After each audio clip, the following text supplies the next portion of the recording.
Okay, Catherine, let's take a look at your swim stroke. And we're going to start out by looking at it from a side view. This is above water here and below water down below here. First thing I see here, pretty good head position. It looked like you might just be taking a breath. Okay, you were taking a breath. So you did raise your head there for that breath, but now your head comes back to that good position. Looks like you're taking a breath there as well. And that's an excellent position for a breath. We stop that. If you are truly taking a breath, which I assume that's why your head is turned, this is perfect. Beautiful head position here. The water line's halfway on your head. Your eyes are pointed out in this direction, right over to the side. If we could see it a little more clearly, probably we would have one goggle up here above water and one below water. Just absolutely perfect there. Okay, here's the first problem I want to talk about, and this is your arm entry into the water. You got a pretty nice recovery here, fairly high elbow. That's looking pretty good. Here's where the problem comes. What should happen here is this arm comes around, and what we want it to do is we want it to enter the water.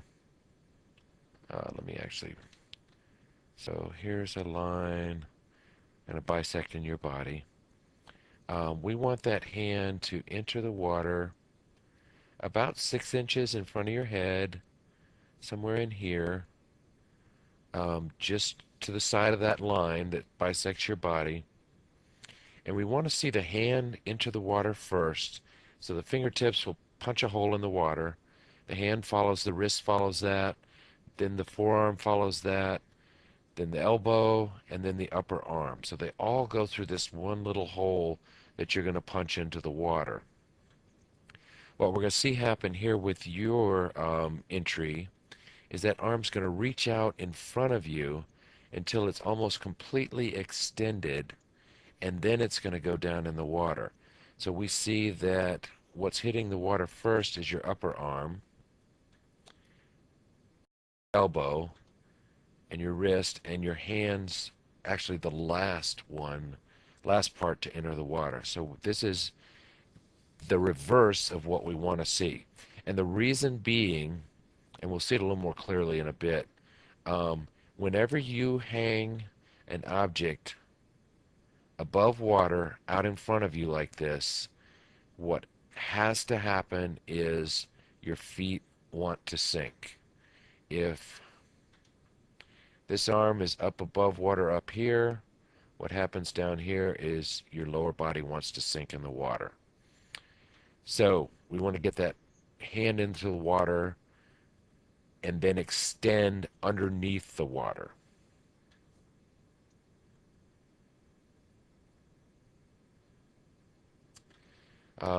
Looks like you just took a breath as well.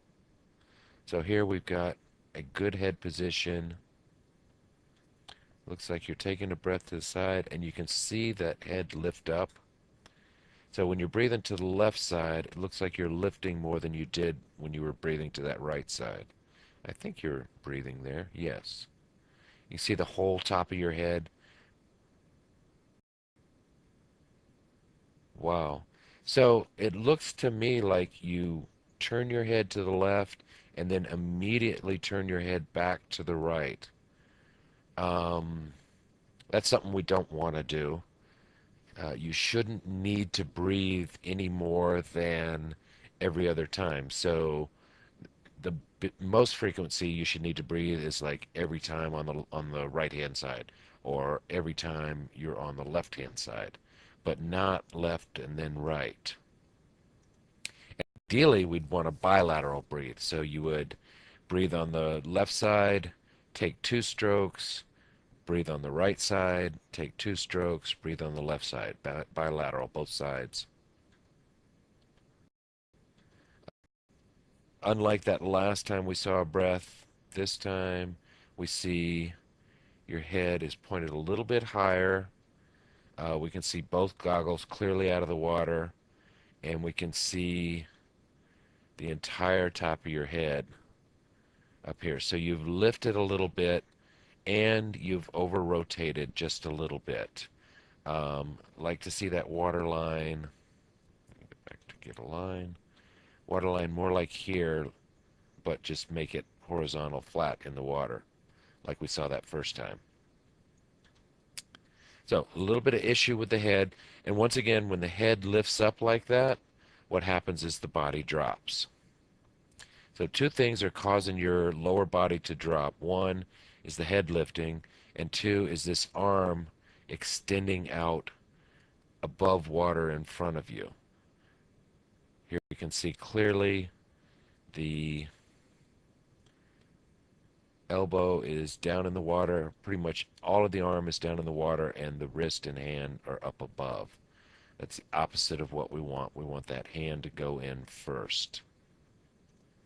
One thing to point out that I do like here is we see a fairly nice catch here, and then a pretty good pull with that elbow up higher.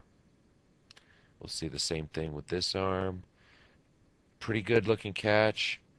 Elbow stays higher in general than the rest of the hand.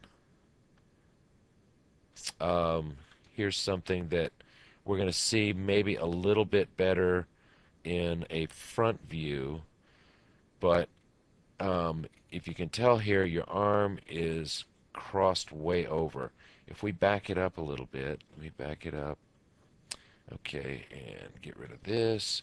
So here's a center line on your body, essentially. Take this forward, and we watch when this hand goes across. The camera has moved a little bit, but so this is no longer a center line. But if we draw a parallel line to that, to account for the camera moving over, what we see now is rather than a straight body, we've got your upper body going in this direction and your lower body going in this direction. So what happens when you reach this arm across, I've got a lot of lines here now, when this arm reaches across, your upper body follows, but your lower body stays back in that position. So you've kind of bent yourself over. So now, rather than, back up, rather than your body filling a space like this, we move forward, and when you cross over, your body is filling a much wider space because you are bent over. So, crossing that arm over. You may have to feel like your arms are really, really wide. We can see the crossover again here with the left arm. And you can see the hand, the upper arm is pointed out this way, the lower arm is pointed out this way, so that it's headed across your body. See the same thing with the other hand. Um,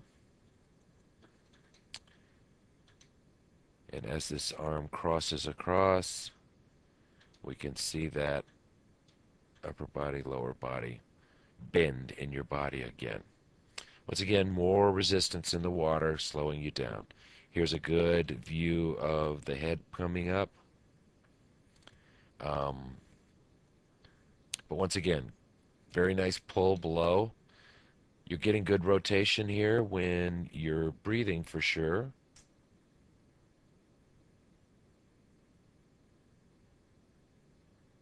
Nice rotation on this side as well.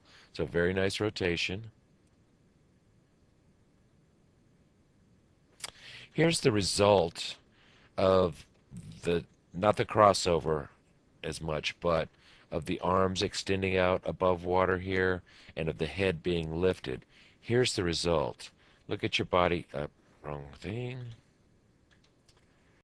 Here's your body angle in the water. Your hips, legs are wanting to fall, and you're doing So you're having to correct for that, and your body's staying in a downward angle. What that does for us is it presents a frontal area of this wide. And we'll see here if we can find you in a more horizontal position. What we'd like to see that body is like this rather than like this. So you get a little more horizontal. You're going to present less of a frontal area to the water. But all that body position is being caused by the head being lifted up and the arms being extended above water in front of your body. So it's a good shot of. So what we'd like to see is about right here. Instead of that arm extending out here, the arm would enter the water somewhere in here, and that whole arm follow it to where it enters the water and then extends out.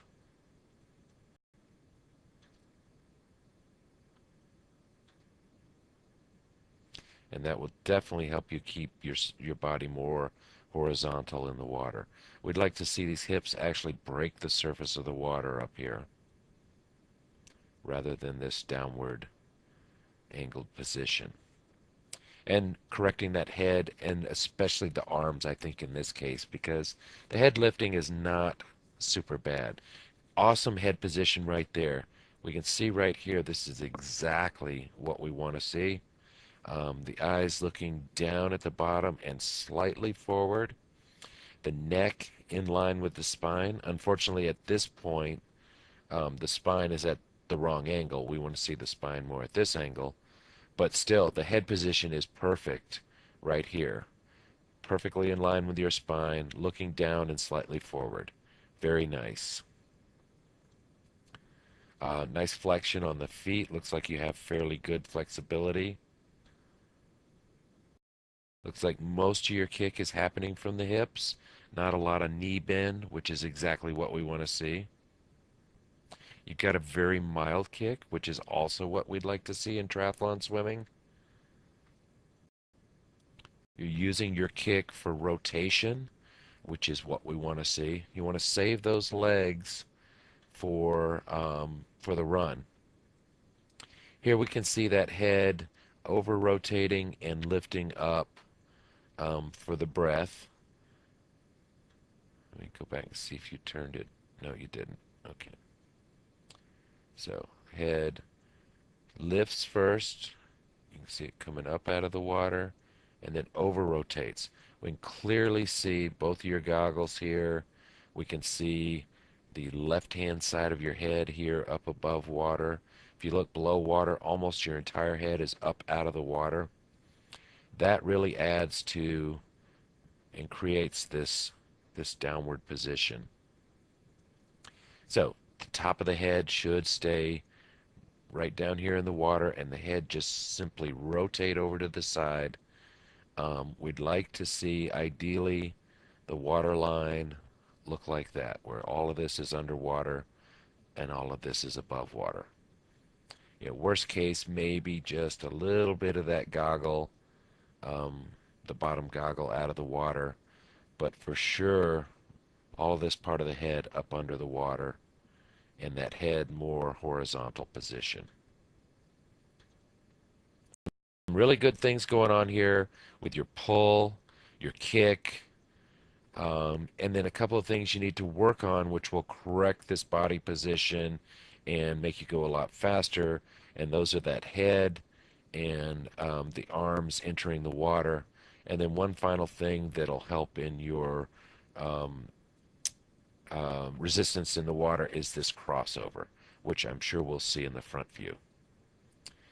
Very nice, Kathryn.